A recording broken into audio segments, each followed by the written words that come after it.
Il était une fois, je sais plus, Commence par le début. il n'y a pas de début. On peut commencer au milieu, à la fin. Mais quand t'es arrivé, tu savais bien où t'étais. J'ai toujours voulu faire de la danse. Mes parents ne m'ont jamais écouté. Et pourtant, j'avais le don. Si j'avais été danseuse, j'aurais été une grande danseuse. C'est peut-être un peu prétentieux. Mais je suis sûre que ce n'est pas prétentieux. Tu regrettes. Non, je ne regrette pas. Si, je regrette. Regarde, je fais le grand écart. Tous les clients disaient, mais vous avez fait de la danse. Et pourtant, je n'ai jamais fait de danse. Et je suis la seule au théâtre à avoir fait quelque chose qui ressemblait à quelque chose. Comment t'as commencé? Quand je suis arrivée dans ce théâtre, c'était pour un remplacement. Quand on m'a parlé de ça, j'ai tout de suite pensé à la danse. C'est ça qui m'a accrochée. En 5 ans, j'en ai vu passer des filles. Et quand elles arrivaient, elles avaient un trac fou pour monter sur scène. Et moi, mon premier strip, j'arrive sur scène, il y a plein de monde. Je danse, je danse, je me déshabille, je me déshabille. Et rien, pas de trac, rien du tout.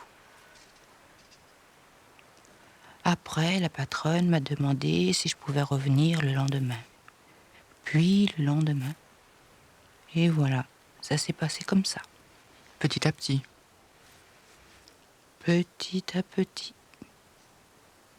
Mais ce n'était pas du tout ce que je pensais. Pas du tout. D'ailleurs, je pensais à rien, je pensais au strip. Et puis moi, être nue devant des gens, ça me dérangeait pas, je m'en foutais. Moi qui suis très pudique. Je suis pudique. T'es pas si pudique que ça. Si, je suis pudique. À la maison, je t'ai vu à poil. Mais c'est pas pareil, t'es mon fils.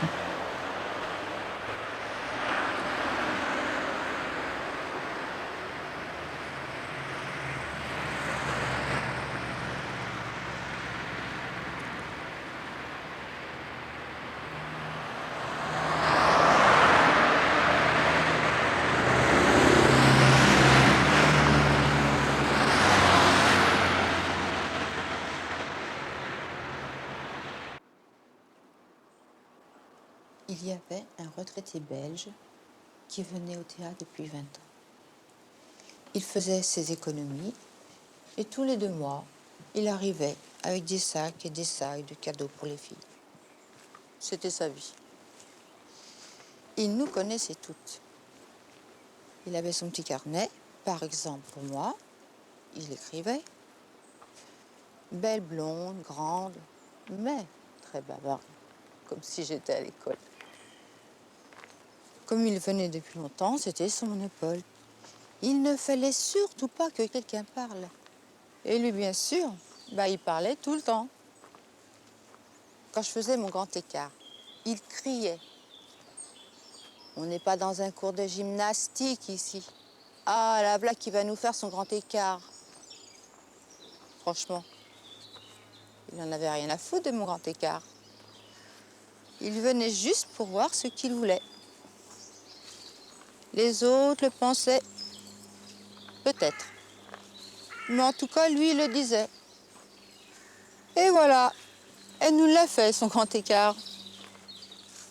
Et il y avait combien de personnes dans la salle? Quand c'était plein, Ouais.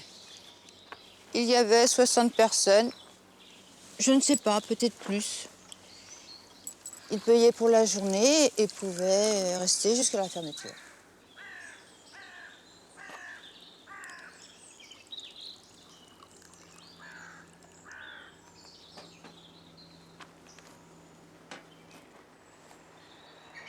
En fin de compte, le plus important, c'était pas le strip. Le plus important, c'était qu'en bas, il y avait les petits salons. Et là, il ne payait plus 300 francs. et on avait un pourcentage. Franchement, c'est là que tu voyais tout. Mais en bas, tu te retrouvais seule avec un mec. Ben oui, on était dans une petite pièce. Mais chacun de son côté, séparés par les croisillons en bois. Et heureusement, parce que sinon le mec, ben, il pouvait te sauter dessus. Il y avait plusieurs numéros, c'était comme un menu. Le plus simple, c'était striptease masturbation, comme on l'appelait. Les autres numéros, c'était comme des petites mises en scène. Par exemple, le mec pouvait choisir la mariée, l'infirmière, la veuve, pour la veuve. Tu arrivais toute malheureuse, habillée en noir, avec un voile noir. Et le mec te disait, vous avez perdu votre mari? Bah oui, j'ai perdu mon mari. Ça ne vous manque pas de pas avoir de queue? Bah si, ça manque plus que j'ai plus de mari. Alors là, évidemment, bah, il me faisait voir la sienne. Et moi, j'étais vachement contente de voir sa bite. Je me disais, mais quel con, quel fou. Il bande parce qu'il vient de voir une femme qui a perdu son mari.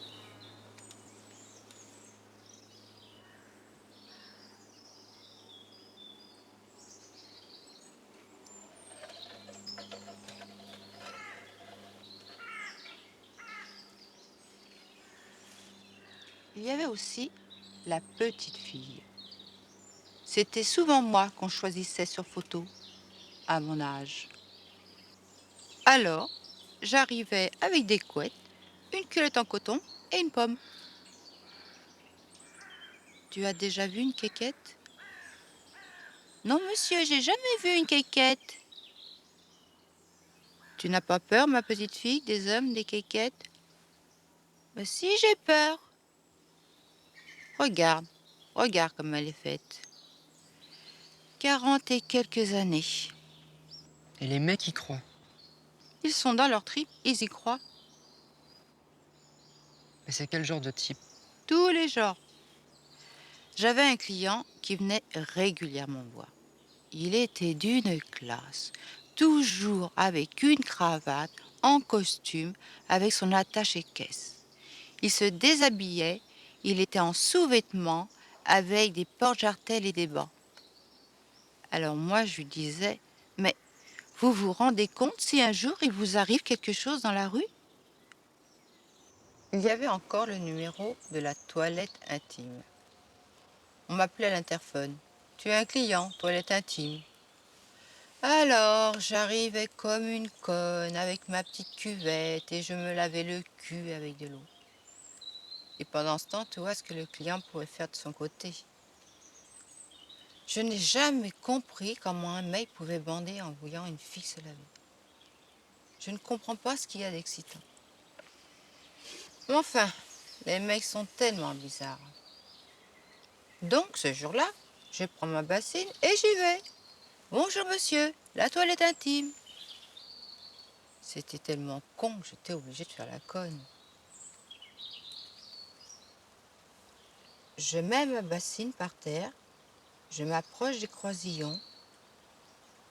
D'un seul coup, le mec passe son bras à travers et m'attrape. Il a essayé de m'étrangler. Il m'a griffé tout le dos. Ça a duré au moins 20 minutes. Moi, j'ai gueulé, mais personne ne m'entendait. Je me suis dit, il va m'étrangler, il va me tuer. La force qu'il avait, j'étais complètement bloquée.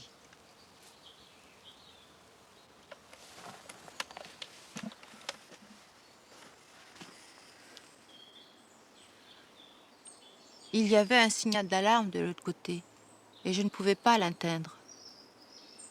Il a eu un moment d'inattention et j'ai réussi à me sauver. Au lieu d'aller voir la caissière, j'ai été voir les filles dans la loge et je leur ai dit, les filles, j'ai failli être étranglée. Mais le mec était parti et il pouvait revenir. Il fallait l'empêcher de sortir. Bah oui, j'ai pas eu le bon réflexe, mais il était parti.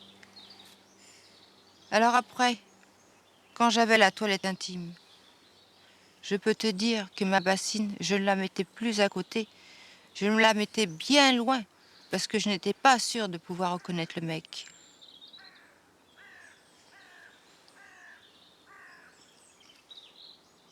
En plus, à ce moment-là, il y avait un autre mec qui prenait des petits salons.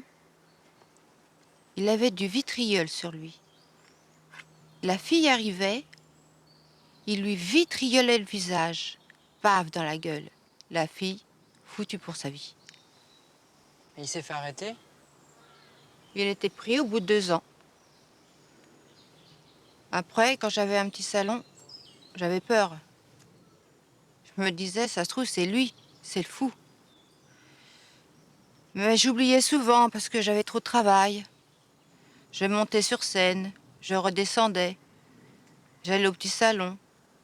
Je me rhabillais. Je remontais sur scène. Je redescendais, etc., etc. Je n'avais même plus le temps de penser. J'avais le temps de rien. J'étais dans un tourbillon. Je ne savais plus ce qui était normal, pas normal. Je ne savais plus.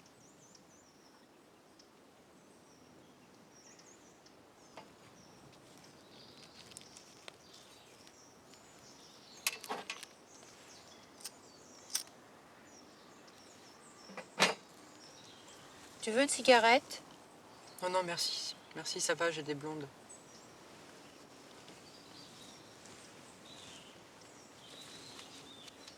En haut, dans la salle. Il y en avait des pas mal non plus. Le régisseur éteignait toutes les lumières. Tu descendais la scène, tu te mettais sur un mec et tu écartais les jambes. Les mecs avaient des lampes de poche et ils te regardaient le sexe. Ça c'était un beau striptease. Mais comment tu as pu? Je te l'ai dit, je me rendais plus compte de rien. Puis on n'avait pas vraiment le choix. C'était le patron qui avait décidé ça. Bah oui, à telle heure, les lampes. Et tous les jours. Tous les jours. Il y avait un client qui venait tous les samedis. Il arrivait carrément avec sa torche. Il te foutait la torche au sexe, comme s'il n'y avait pas assez de lumière. Alors, quand ils se retrouvaient tous ensemble, ça valait le coup. Il y avait celui avec la lampe, celui avec la torche et même celui avec la loupe. Ils se mettaient en rang, ils se passaient la loupe et te regardaient le clitoris. Moi, je leur disais, oh, moi, je serais vous, je sais pas, je prendrais des jumelles. Vous êtes sûr que vous voyez bien là? Moi, je pense qu'il n'y a pas assez de lumière. Je me foutais d'eux. Ils étaient là et ils regardaient. Oh, bah, il est pas comme celui d'une telle. Ah, il est plus petit. Ah, il est plus gros. Ah, faites voir. Ah, c'est pas assez écarté. Vous pouvez pas écarter plus. C'est là que tu te dis c'est plus du strip. Tu arrivais, tu avais tel numéro à faire, tu n'avais même plus de danse. C'est là que tu te prends la tête. C'est là que tu vois que les mecs sont fous. Ça a duré longtemps?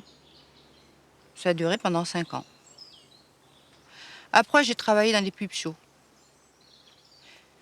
Il y a une petite scène ronde qui tourne avec des glaces tout autour.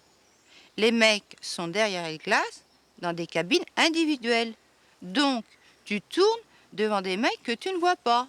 Ça doit être bizarre de voir personne. C'est ça qui est horrible dans les pubs shows. Tu ne vois personne. Tu ne vois que toi. Parce que dans les glaces, tu te vois. Toute la journée, tu vois ton corps. Tu te vois toi. Et tu tournes et tu deviens dingue. Alors là, t'as plus besoin de savoir danser. Tu soulèves ta robe, les mecs te regardent et tu attends que le truc tourne. Et ils sont dans le noir. Oui, et ils ont du papier. C'est très... Intéressant.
Et puis... Il y avait striptease.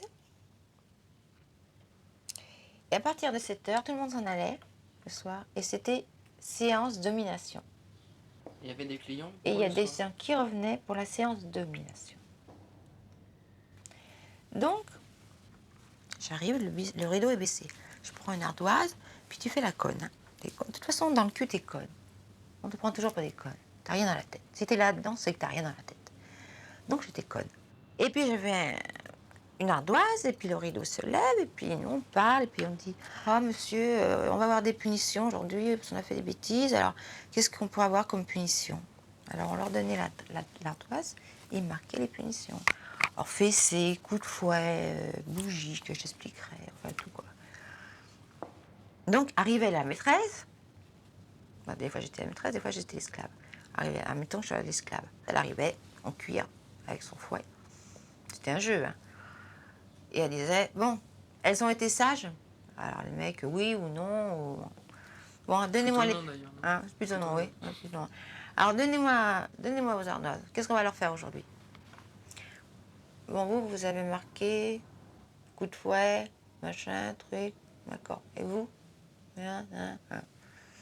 Bon, on va commencer. Alors, qu'est-ce que t'as fait? Alors moi, j'ai rien fait, maîtresse, j'ai rien fait. Alors, retire ta culotte. Non, je vais pas retirer ma culotte. Retire ta culotte. Tu es la conne. Hein? Alors, j'emmerdais à chaque fois, alors je retirais ma culotte. Puis je lui balançais dans la gueule. Alors je faisais, hé maîtresse, va chercher ta culotte, ramasse-la avec les dents. J'entrais avec 4 pattes, on a la culotte, je ramassais avec les dents. Puis je reprenais, puis je rebalançais. Moi, c'était pour faire passer le temps. Bon, alors après, il y avait le fessé. Alors, il y avait une fille qui se mettait comme ça, à genoux, toi, comme ça. Sur la chaise. Sur la chaise, sur les genoux. Et elle disait au client, bon, combien de coups de fouet? Alors, il y en a qui disaient un nombre, toi, pas possible. Voilà, alors là, c'était des coups de fouet. Ah, ben, je disais, quand c'est moi qui étais à genoux, je disais, bah, écoutez, monsieur, je pense pas qu'on aura assez le temps, hein, parce qu'on a plus de 3/4 d'heure. Il me foutait de la gueule, toi. 2000 coups de fouet, c'est beaucoup quand même, hein. Alors, on arrivait, la maîtresse arrive toujours à dire 10 coups de fouet, toi. Alors, les mecs, ils comptaient les coups de fouet. Mais comme c'était de la fausse domination quand même, hein, on n'a quand même pas à les frapper, les filles. Hein. Donc on faisait tac, comme ça, pour pas leur faire mal, toi. Tac. Les mecs, ils disaient, vous le faites pas mal, là? Alors moi, quand j'étais maîtresse, je dis, bah, c'est pas vous qui les recevez, ça se voit que c'est pas vous qui les recevez. Si, je lui fais mal. Il dit, non, non, vous le faites pas mal. Il voulait vraiment comptable, toi. Et puis, il y avait... Alors là, c'était bien. Là, les coups de fouet, j'en avais pas peur. Mais quand c'était la bougie... Alors, la bougie, tu te mettais... Il y avait les clients devant. Tu te mettais donc allongé sur les clients. Les clients te tenaient les bras. La fille, elle prenait une bougie et elle te faisait couler la cire sur le ventre ou sur le sein. Quand c'était moi la maîtresse, je disais aux filles, vous êtes connes. Pourquoi vous me mettez la cire? Ça fait mal, j'ai la peau fine. J'ai regardé ce que je fais, moi. Je faisais couler par terre. Et je faisais à la fille, tac, voilà, bien fait pour toi, t'es brûlée. Mais je ne le faisais pas. Il fallait que tu choisisses. Soit c'était la bougie, ou alors mieux, ou pas mieux, les pinces. Avec une petite ficelle qui rejoignait les deux pinces. Donc la fille, elle te mettait les pinces aux lèvres, là. Elle te pinçait. Et les mecs, ils prenaient le bout de ficelle, il te tirait dessus. Ah, ça fait mal. Alors, j'ai dit, oui, bah, y est, ça va, ça y est. Je disais, y est, vous avez tiré dessus, y est, ça va, c'est ça. J'ai eu mal, j'ai eu mal. Je dis, ça va, j'ai eu mal. Alors, on me disait, tu veux faire la bougie ou les pinces? Je dis, moi, j'ai peur de la bougie, j'ai peur des pinces. Alors, je savais pas. Mais moi, quand c'était moi la maîtresse, moi, je mettais les pinces, jamais je demandais aux gens de les tirer. Je faisais moi-même, je disais, tiens, t'as mal, hein? Et je ne tirais pas, ça lui faisait pas mal à la fille. Mais les filles, elles ne savaient pas le faire. Elles ne savaient pas le faire. Elle dit, moi, je ne sais pas le faire. Alors, après tous ces Non, trucs... ouais, ça va très bien le faire. Elle voulait pas, je sais pas. Après tous ces trucs, où elle voulait pas être virée, parce que attention, la patronne, elle surveillait tout. Hein. Moi, elle me disait, tu fais semblant.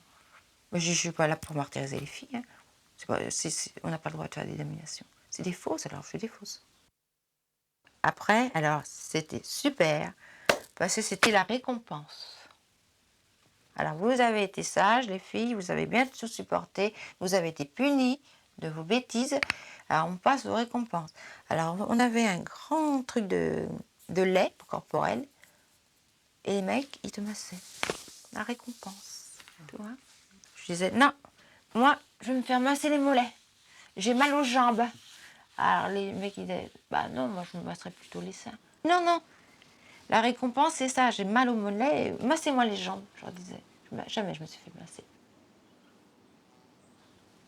Et après, je me suis fait engueuler parce que je ne me sais pas masser. Et puis je me suis engueulée avec la patronne, puis j'ai dit, moi je me tire, puis voilà, c'est tout. Ah, il y avait des drôles de clients, j'en avais un. Lui, ce qu'il aimait, tu sais ce qu'il aimait, c'était les balles dans la gueule. Quand il rentrait, il disait, je pourrais avoir... Oui, oui, oui, t'inquiète pas. En général, on l'appelait Sophie. Tu parles que moi, je me gênais pas. Hein. Alors, il voulait des balles dans la gueule, alors, paf, je lui en foutais, baum, baum, je lui en foutais bonne, tout, voilà, ça me faisait du bien. Et une fois, je lui dis, t'en as pas eu assez? Ah, elle me regardait, non, maîtresse. Ah, c'était moi la maîtresse. Alors, un jour, je lui fais, bah, tu montes à quatre pattes, tout nu, hein, mais tout nu. Dans le théâtre. Dans le théâtre. Et donc, il y a les autres clients. Qu'il voit. Ok. Alors, on se met à quatre pattes. Je dis, tu montes là-haut, il y a des marches comme ça. J'appelle la caissière. Je dis à la caissière, tiens, viens lui foutre une bonne paire de baffes. La caissière, elle me dit, ça va pas, non? Je dis, mais si, ça va lui faire plaisir. Elle arrive, elle qui en fout deux bonnes. Merci maîtresse, qui dit. Il redescend à poil, avec les coups qui pendent et tout. Mais j'avais plein de clients comme ça.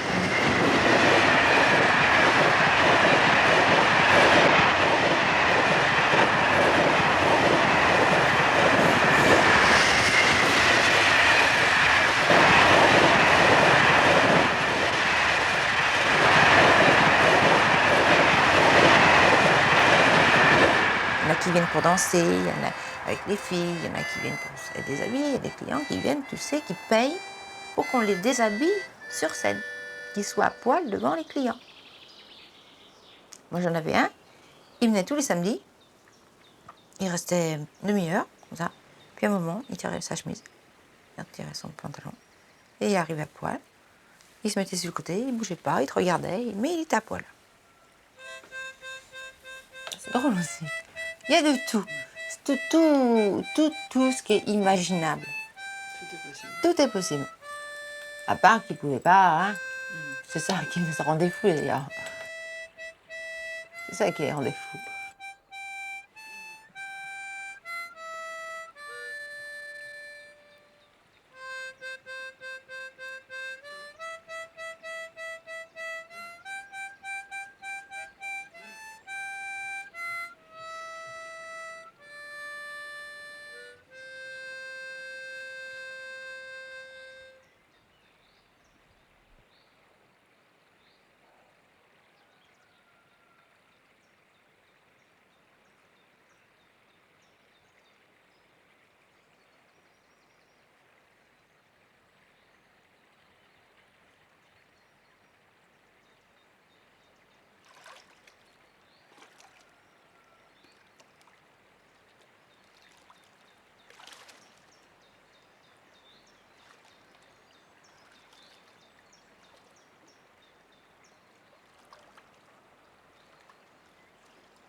On ne sait pas ce qui se passe dans leur tête. On ne peut pas dire, celui-là, il n'est pas comme ça. On ne sait pas. En fin de compte, cela m'a servi à quelque chose. Je ne vois pas les hommes comme les autres. Je ne vois pas comme les autres. Tu peux parler, mon chéri? Tu as besoin de dire la vérité. Et moi, j'ai besoin. D'entendre. Oui, parce que tout ça, forcément, je l'ai vécu d'une façon indirecte. Je sentais qu'il se passait des choses, mais j'ai tout rejeté en bloc. C'est un univers qui ne correspond pas à un enfant et qui ne peut que lui faire mal. Pourtant, j'ai tout fait pour que tu sois protégé. Tu pensais que ça pouvait être complètement étanche. Pour moi, je faisais du strip. Je ne sais plus ce que je disais, mais pour moi, ce n'était que ça. Mais pour un enfant, rien que le mot striptease a quelque chose de terrible. Oui, c'est vrai. Je ne me rendais pas compte. Ça a été une sale époque. Il faut garder la tête bien sur les épaules, et c'est très dur. Moi, tu vois, j'ai réussi.